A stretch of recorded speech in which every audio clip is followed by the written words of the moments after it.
Council of the Heads of State, His Excellency President Xi Jinping, Excellencies, Honorable Leaders of the SCO member states, ladies and gentlemen, Assalamu alaikum.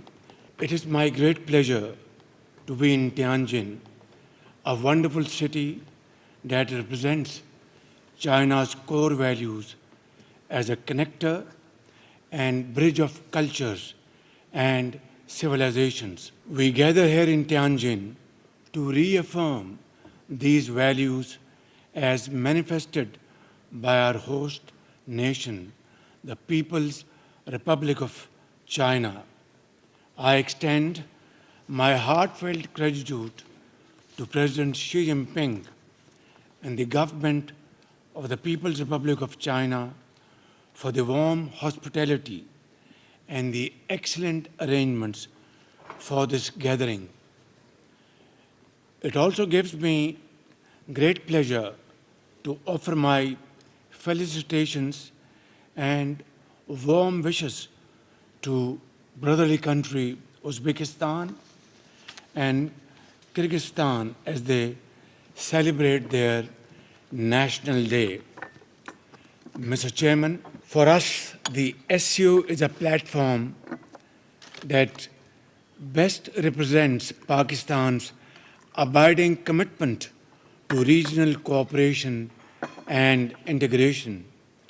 China's successful tenure as chair of the SCO is reflective of President Xi Jinping's sagacious and visionary leadership. Today, China's global leadership is exemplified not only through the SCO, but also in landmark initiatives such as GDI, GSI, GCI, and Belt and Road Initiative, with the China-Pakistan Economic Corridor, known as CPEC, as its flagship project. Excellencies, Pakistan has always believed in the power of multilateralism and of dialogue and diplomacy and shunning unilateralism. And yet, to our shock and deep disappointment, the region witnessed extremely disturbing developments during the last few months. Pakistan supports and respects sovereignty and integrity of all SCO members and its neighbors.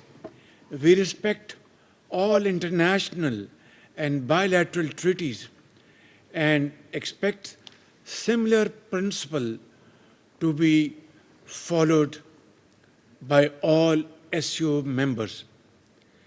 Uninterrupted access to due share of water as per existing treaties among the SCO members will strengthen the SCO working smoothly and will support the achievement of broader goals for which SCO was established. Excellencies, for its part, Pakistan seeks a normal and stable relationship with all its neighbors. It seeks dialogue and diplomacy over conflict and confrontation. In the meanwhile, we will continue our efforts along with all SCO members and the chairman of SCO to promote peace, progress, and prosperity in the entire region, and to ensure lasting peace in South Asia. We call for a comprehensive and structural dialogue to discuss all outstanding disputes. And, Honorable Chairman, I will request for your kind consideration to lead this dialogue under your sagacious leadership so that we can have its dividends as early as possible.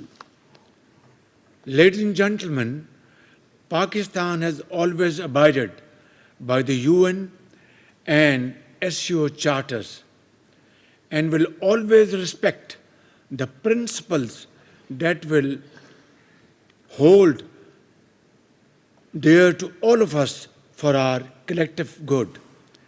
As a peace-loving nation, Pakistan has always advocated dialogue and diplomacy, consultation over confrontation. Ladies and gentlemen, Israel's unjustified aggression against our fellow brotherly member country, Iran, a fellow SCO member state, is condemnable and therefore unacceptable. Mr. Chairman, the suffering and starvation unfolding in Gaza is a festering wound on our collective conscience. We reiterate our call for an immediate end to this gruesome violence and heart-wrenching bloodshed in Gaza. Pakistan has consistently supported the UN-mandated two-state solution, that is, the creation of an independent state of Palestine with pre-1967 borders and Al-Quds al-Sharif as its capital. Ladies and gentlemen, the menace of terrorism, separatism, and extremism continues to pose a grave threat to Pakistan and endanger peace and security of the entire SCO region and SCO family. We condemn terrorism in all its forms and manifestation with fullest force at our command, including state terrorism in clear and unambiguous terms. Those who have long used terrorism for advancing their political interest must know that the world no longer buys this fictitious narrative. We have, ladies and gentlemen, irrefutable evidence of the involvement of some foreign hands in the devastating Jaffar express train hostage incident, as well as countless other terrorist attacks against us in Balochistan and Khyber Pakhtunkhwa province of Pakistan. Ladies and gentlemen, Pakistan has rendered great sacrifices in combating terrorism, not only for its own self, but for the region and far beyond. And in the process, we have lost over 90,000 valuable lives, mothers, children, engineers, doctors, scientists, ordinary citizens, shopkeepers, our officers and sepoys of our armed forces, and endured economic losses over $152 billion, a sacrifice which has no parallel in the annals of history.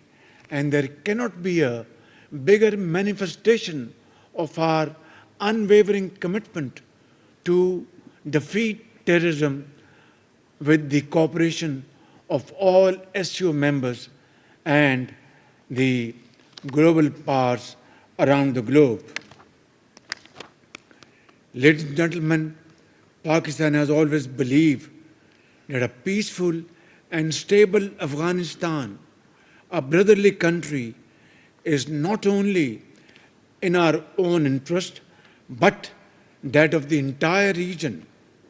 While we remain engaged in building our ties with the Afghan leadership to leverage them as economic partners and good neighbors, we hope that this cooperation with Afghanistan and our trilateral meetings between China, Pakistan, and Afghanistan will have positive results in times to come. Honorable Chairman, as SCO leaders, we have reaffirmed year after year the significance of enhanced regional connectivity.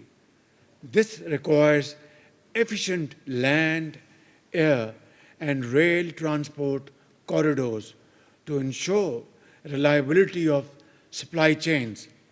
Expansion of the China-Pakistan Economic Corridor, the flagship project of the Belt and Road Initiative, can serve as a practical demonstration of SCO's vision for regional connectivity and economic integration. Excellencies, as I speak before this August Assembly of Great Leaders, my country is once again passing through unprecedented torrential rains, cloudbursts, and massive devastation due to consequent flooding in 3 of our major rivers. These floods have resulted in the loss of huge numbers of human lives and has damaged severely our infrastructure, property, and crops as well, and loss of precious livestock. Ladies and gentlemen, we deeply appreciate the international community's, including China's, solidarity and sympathy and support with us, and I thank you all. Just as my brave and resilient people are engaged in the rescue and rebuilding efforts, we are also focused on charting a new path of hope, evident in Pakistan's impressive economic recovery over the last 18 months, paving the way for a prosperous future and great cooperation with all of you sitting on this table.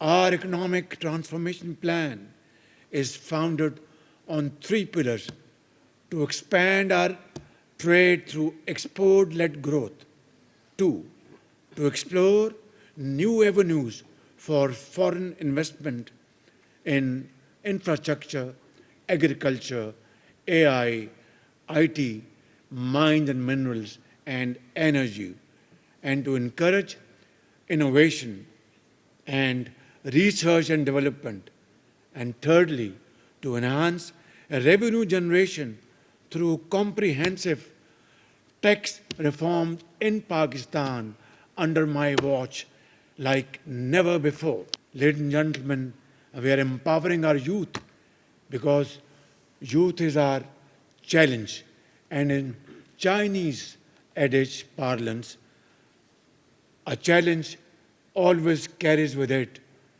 an opportunity, and therefore our youth bulge is a challenge as well as an opportunity, and creating exciting opportunities for them for their productive encouragement and meaningful employment. These efforts are already showing encouraging results with reduced inflation, a current account surplus, and a soaring capital market in the region. Excellencies, to conclude, I reiterate Pakistan's solemn and unwavering commitment to the SCO Charter and reaffirm our steadfast resolve to uphold the noble values of the Shanghai spirit. In conclusion, our journey ahead may be long, arduous, and at times it will be bumpy and uncertain, with scorching days and chill winds that would test our resolve, our patience, our commitment. But the destination we seek makes it all worthwhile, a future of shared peace, stability, and prosperity for 3.5 billion citizens of our SCO family members. Together, let us stay the course. I thank you all.